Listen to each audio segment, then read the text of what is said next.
Le confort est devenu la nouvelle mesure d'une vie réussie. Si tout est facile, alors tout va bien. Mais dès que cela devient difficile, on pense que quelque chose ne va pas. Pourtant, marcher avec Jésus vient souvent briser cette illusion, car Dieu ne cherche pas seulement à rendre tes journées confortables. Dieu est engagé à rendre ton cœur entier. À un moment ou à un autre, la vie te placera dans des situations qui révèlent ce qu'il y a réellement en toi. Un problème soudain peut éprouver ton courage. Un environnement difficile peut tester ta maîtrise de toi. Une conversation douloureuse peut éprouver ton humilité. Ta famille peut étirer ta patience. Ton travail peut mettre ton caractère sous pression. Et lorsque ces moments arrivent, il est normal de te demander « Pourquoi cela m'arrive-t-il » Cela peut être déroutant, surtout lorsque tu aimes Dieu. Il peut même sembler étrange de penser que Dieu permette certaines situations pour t'éprouver. Mais l'épreuve n'est pas un rejet. Très souvent, l'épreuve est la preuve que Dieu agit en toi avec intention et amour. Dieu permet l'épreuve pour fortifier ce qui est vrai et enlever ce qui est faux, afin que ta foi devienne solide, sincère et durable. C'est pourquoi Jacques 1, versets 2 et 3 t'invite à regarder les épreuves autrement. Regardez comme un sujet de joie complète les diverses épreuves auxquelles vous pouvez être exposés, sachant que l'épreuve de votre foi produit la persévérance. Cela signifie qu'il y a quelque chose que Dieu peut produire en toi à travers l'épreuve que le confort ne produira jamais. La persévérance se forme lorsque tu choisis l'obéissance, alors que tes émotions sont fatiguées. Lorsque tu continues à faire confiance, même quand les réponses tardent. Lorsque tu continues à prier, alors que ta situation ne change pas encore. L'Écriture explique aussi la raison de ce travail de purification. Proverbe 17, verset 3 dit « Le creuset est pour l'argent, le fourneau pour l'or, mais l'Éternel éprouve les cœurs. L'or ne devient pas pur en évitant la chaleur. Il devient pur lorsque le feu révèle ce qui n'a pas sa place. De la même manière, le Seigneur utilise l'épreuve pour révéler ce qui est mêlé à ton cœur, afin de te purifier. Certaines épreuves révèlent des peurs que tu ne savais pas porter. D'autres révèlent une fierté dont tu n'avais pas conscience. Certaines montrent à quel point ta paix dépend des circonstances. Mais rien de tout cela ne surprend Dieu. Le Seigneur éprouve le cœur parce qu'il se soucie du cœur. Beaucoup de croyants luttent ici à cause d'une idée simple. Si c'est désagréable, alors cela ne peut pas venir de Dieu. Mais Dieu voit plus loin que ton confort. Dieu voit ton avenir, ton appel, ton caractère et ton éternité. Parfois, Dieu permet la pression parce qu'il construit la force, développe l'endurance ou forme le discernement.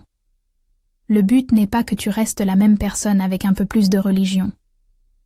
Le but est que tu deviennes mûr, stable et rempli de Christ. C'est pourquoi les épreuves peuvent devenir une terre sainte lorsque tu y réponds avec foi. Le plan de Dieu pour toi a toujours été la transformation. Romains 8, verset 29 montre que le désir de Dieu est que tu sois conformé à l'image de son Fils.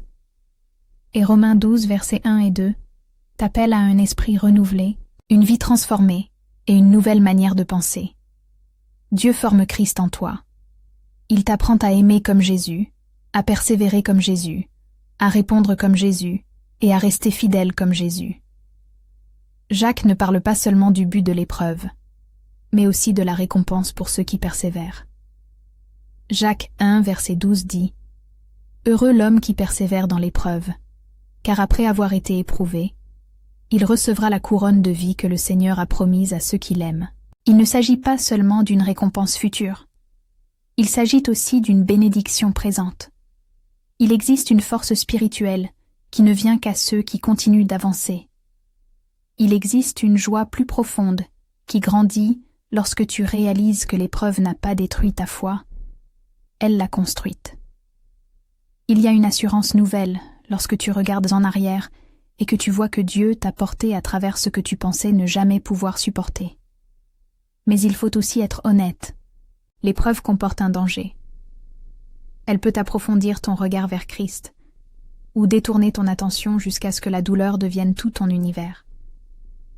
Beaucoup perdent la beauté de ce que Dieu produit parce qu'ils fixent l'épreuve jusqu'à ne plus rien voir d'autre. Mais lorsque tu lèves les yeux vers Jésus, tu commences à voir un témoignage se former en toi. Alors, lorsque l'épreuve arrive, reçois-la comme un travail de purification. Demande la sagesse à Dieu. Demande-lui de purifier tes motivations, de fortifier ton endurance et de t'apprendre à marcher plus profondément avec lui. Car chaque épreuve qui te rapproche de Jésus devient une porte vers la maturité. Et chaque saison d'épreuve que tu traverses avec foi devient la preuve que Dieu est encore à l'œuvre en toi, te façonnant à l'image de Christ. Prenons maintenant un moment pour prier ensemble. Seigneur Jésus, tu es plein de grâce et de compassion, et ta miséricorde me rejoint dans des endroits que je ne sais même pas expliquer. Merci de m'aimer d'un amour qui ne dépend pas de ma performance parfaite. Merci de rester proche lorsque je me sens faible et de ne pas te détourner quand mon cœur est désordonné. Tu es bon et tu es saint, et je viens devant toi ce matin, avec humilité.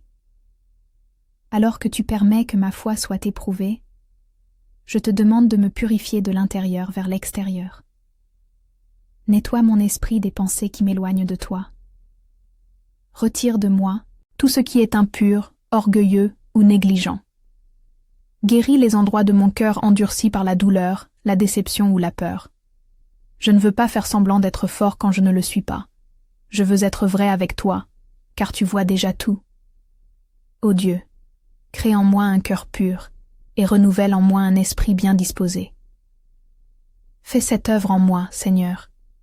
Donne-moi un cœur pur qui aime ce que tu aimes. Donne-moi un esprit droit qui reste attaché à ta vérité, même lorsque mes émotions montent et descendent. Apprends-moi à courir vers toi rapidement lorsque je suis tenté, au lieu de tout porter seul. Père, je te remets le sens de chaque épreuve. Je ne veux pas gaspiller ce que tu construis en moi. Jacques 1, versets 2 à 4. M'enseigne que la persévérance me rend mûr et accompli. Donne-moi cette compréhension dans la vie réelle. Quand mes journées commencent lourdement, rappelle-moi que tu ne gaspilles pas ma douleur. Quand mes prières semblent sans réponse, rappelle-moi que tu es toujours présent et toujours à l'œuvre. Tiens-moi ferme aujourd'hui. Construis quelque chose de stable en moi. Je te fais confiance, ce matin et chaque jour. Au nom de Jésus-Christ, Amen. CTA, signature du canal. Si cette prière a touché ton cœur aujourd'hui, prends un instant et écris Amen dans les commentaires comme un acte de foi. Et si tu traverses une épreuve particulière, si tu portes un fardeau dans le silence, n'hésite pas à le partager. Ce sera un honneur de prier pour toi. Un moment avec Dieu pour commencer ta journée dans la foi, la paix et la confiance en Jésus-Christ. Que la grâce et la paix de notre Seigneur Jésus-Christ soient avec toi aujourd'hui et toujours.